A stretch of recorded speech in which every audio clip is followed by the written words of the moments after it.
So why should I believe in a prophet? Or why do I need to follow a religion? Why isn't it enough to just be a good, decent human being? You know, there are so many rewordings of this very same question echoed at every turn in our times. And that's why before even rolling out with this series on the very justified reasons to believe that Muhammad, peace and blessings be upon him, was in fact the final prophet of God, I want to engage this prevalent line of thinking head on. So, is it enough to just be a good person? We all know people that don't subscribe to a religion or our religion, yet seem to be incredibly kind, upright human beings. So how do we make sense of this? Well, for a Muslim, it's pretty simple. Because the Quran told us that God created us as inherently pure in our nature, which means we incline to good, and it feels good for us to do good. And that is why you can find people that don't subscribe to a religion that engage in good lives. They are people that have retained that purity or a degree of it. But if it's naturally there, then why religion? Why prophets? I'll give you 3 reasons. First of all, identifying the good in the fullest sense is not possible without God. You see, human beings are pure-natured, but that does not mean they know the details of good and the ultimate good, and to balance between competing values that are all good.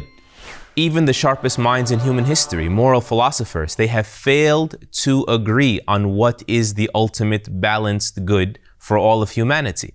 Even people that you know, they all consider themselves morally upright people seeking what is right, but they debate all the time. The moral debates rage on. So without God telling us through the prophets where good lies, it is impossible for us on our own as human beings to fully identify good without blind spots, without perverted perceptions, without social conditioning.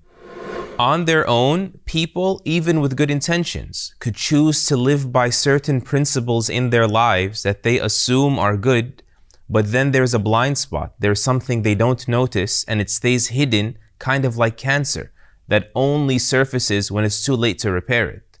And so God protects us through the prophets from all of that. Escaping plagiarism. Certain virtues like justice and compassion are independently praiseworthy from an Islamic lens, meaning they can invite divine blessings, blessings from God into your life. But in order to be fully good, good in the fullest sense of the word, in the eyes of God, in terms of salvation, a person needs to give credit to God even though he doesn't need it, but gives credit to God for enabling you to be good.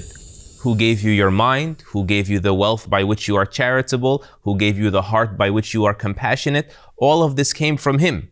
And so unless you submit to him and concede to him on his terms, then you've, in a sense, stolen that good and refused to attribute it to its rightful source. And that is plagiarism. When someone invents something or brings the world some sort of cutting-edge research, we're all so impressed by it.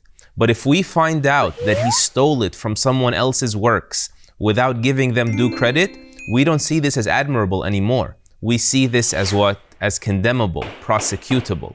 Likewise, us as human beings, only by following the path shown to us by the prophets can we have a relationship with God and proper reverence for God that would qualify our goodness in the fullest sense of the word.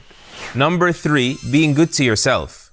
Yes, it feels good to treat people good, but without having a meaningful connection with God, even those who treat others good and find some sort of satisfaction through that, these same people find a void inside of them because they are not fulfilling the purpose for which they were created. And from the highest tier universities, you can find study after study about the shallow life satisfaction of people that without God live a life that is empty. That is because our highest purpose is not in finding happiness or even admitting happiness upon others. It is to serve the one true God. That is how we are created. That's how our programming functions. Yes, serving people can be a part of serving God, but it can never replace it. Nothing pleases human beings like pleasing their Creator and knowing that He is pleased with them. But that is not possible without knowing the system that Creator inspired His prophets with to bring to us. In this series, we will dive into the ocean of proofs for Muhammad, peace and blessings be upon him, being the final prophet of God, whose message remains intact for the whole world to experience, and experience through it a true wholesome meaning of achieving human excellence.